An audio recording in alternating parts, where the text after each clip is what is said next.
Like I think the designers from somewhere, in northern, and each dress is different, all this stuff. So this morning I'm like, oh, I'll wear that dress, and literally it was like. Why I'm late is because I tried to figure out how to wear the dress, and it took me it was like 45 minutes, and finally I was like, oh my God, I can't figure out how to put this, so I had to, it was intense. It was, I feel like, but I made it. I'm okay. It's okay. I'm okay. You're okay. I was like, oh my God. And this is why I designed a capsule collection that we're launching at Camp Grace, actually. We're very excited. I want to do this for a long time.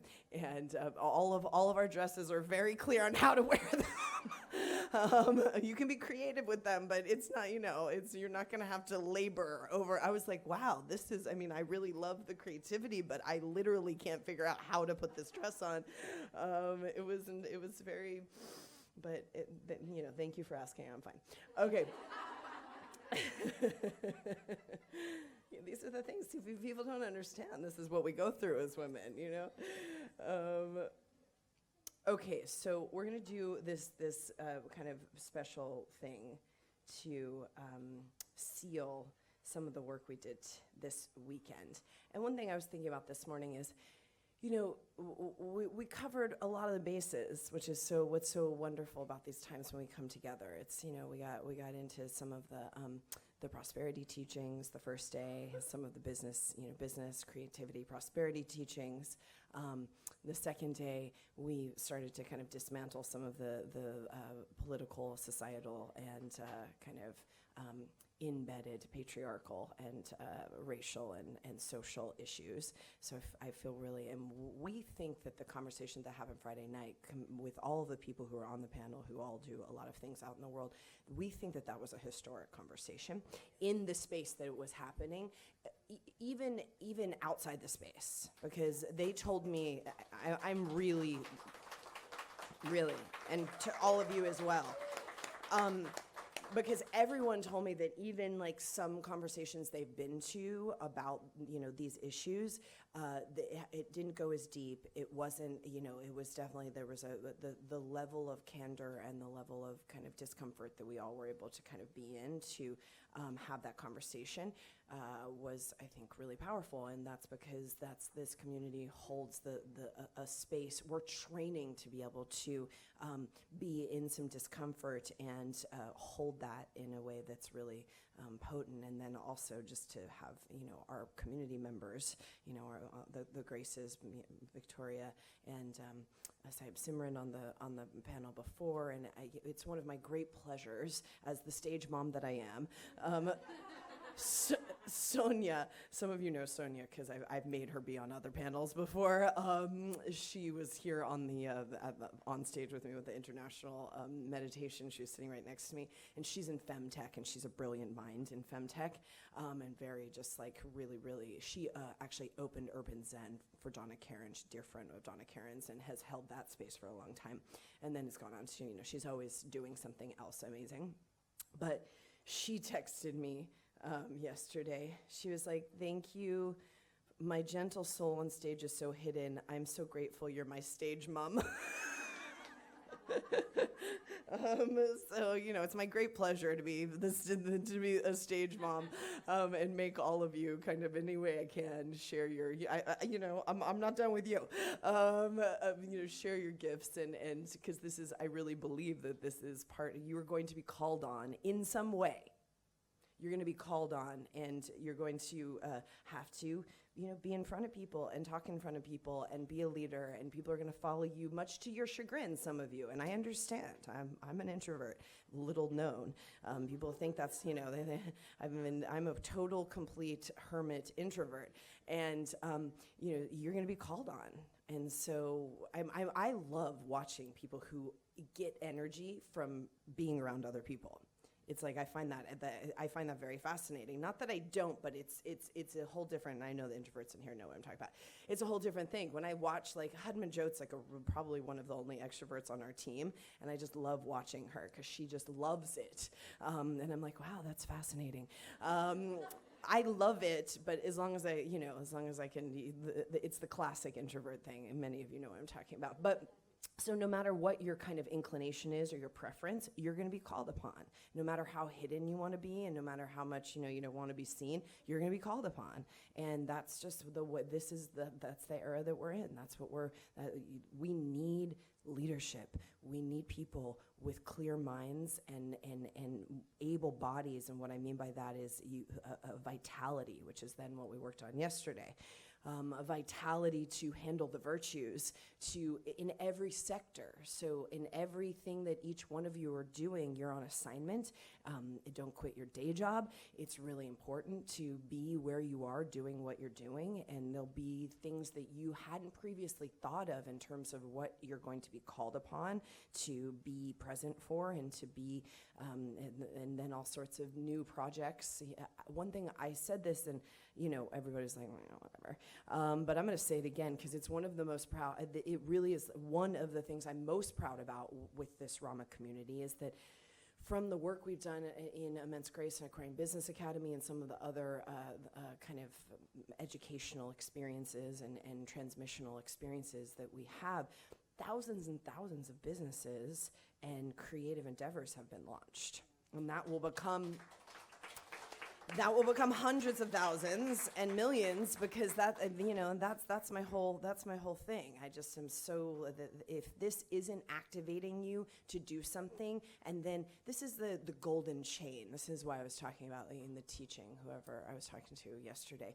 The golden chain, if you can't give something to someone that then they can activate in themselves, that and it is, I'm using kind of actually not even quite the right English words for it, because it's much more sophisticated than this. But if you can't transmit something to someone that activates something in them, that then they do something, or they create something with, and they carry it forward, and then they're able to give it to someone else, then you're not playing the game on that, the real spiritual game on that level. That's what the golden chain means. So if you want to look around at how you're living your life, there should be many people in your life that are carrying a torch of something that you lit in them that they're now passing on. That's the golden chain. And it doesn't have to be particularly, Kundalini yoga. It can be anything. And everyone and many of us here,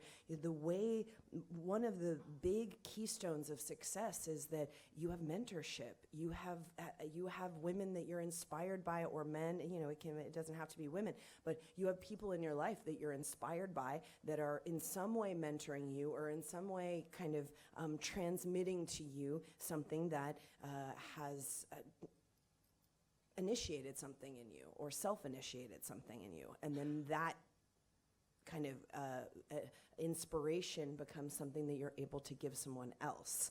And that's the golden chain. So then when you look around at your life, Yogi Bhajan said, prosperity, one definition of prosperity is that you are carrying 25 other families in your aura through your creative endeavors. And I take that really, really seriously. So that's one way of looking at it. But another way of looking at it is, if you look around at the work that you're doing, or the what you're kind of doing with your days, how many people are carrying the torch and then inspiring others? That's the master's touch. That's the golden chain. And it's not like it's very confused that it has, it means like becoming a Kundalini yoga teacher, which all of you are and will do if you want to. You should. Why not? It's just it's an immersive experience of something that you can pass on in all the ways that you're going to pass it on. But like I said to this other girl, you know something, you teach somebody else. That's always been the way. That's the classical master to, that's the way that Yogi Bhajan taught this, is breath of fire. If somebody else needs something and they ask you for it, teach them breath of fire. That's the thing Don't make it more complicated than that. And that's just, and do it to your best degree. But that's one simplistic way of looking at this. A bigger way of looking at it is, when you look around, who's, of course our children are a great example of that, but who else are we inspiring? Who else are we mentoring? Who else are we giving our time, energy, hiring, inspiring to do other things on the planet. And one of the reasons you feel unfulfilled, if you do, is because you're not doing that enough. You're not doing it enough. You're spending too much time on yourself. So think about that when you, as we're kind of going into our lives, how much more can you give to inspire others to also create and also become leaders? And because one of the really heavy, toxic things that happen, whether it's undercover, because it can be like, you can put lipstick on a pig, and this happens a lot in women's communities, goddess, and what's the other one? Sister, and all that kind of language. I mean, that stuff really drives me crazy. And the reason it drives me crazy is because I have not yet come across a woman who's using that language who I feel is really deconstructing the stuff that's underneath that, which is, whatever it is. Everybody had like a jealous mom but everybody had like the weird shit that we had. Many of us had the experience of like our mom was jealous of us, and then we there's those patterns. There's all sorts of patterns of toxic relating with women, and the way that the nuclear family and the promise of what that's going to somehow fulfill us, the basically complete lie that the nuclear family is what we're all aspiring to, that will never fulfill you. And the people in here who've had that experience or are in that experience, it's beautiful, but you have to do and you have to create more than that. And that's just the bottom line. That was a lie of the patriarchy of this time we came from. And so that's why women's community is so important, because we have to get in here and rub against each other and get triggered and love each other and cry, and it's real, it's rich. And when you do that and you go back to your relationships with men and other women, everything is changed, because first of all, you have so much more bandwidth for other women. And whatever kind of undercurrents of the, kind of these things that part of this major dismantling that has to happen is somehow, if another woman is doing something amazing, you should feel some way about it. That's, yeah, you should feel amazing. And I don't even want to get into should, because stuff comes up, and when the stuff comes up, it's the garbage of this kind of lie of the patriarchy, that somehow that you need to feel threatened or competitive, but we see this all the time in spiritual scenes. It's totally a scarcity lie.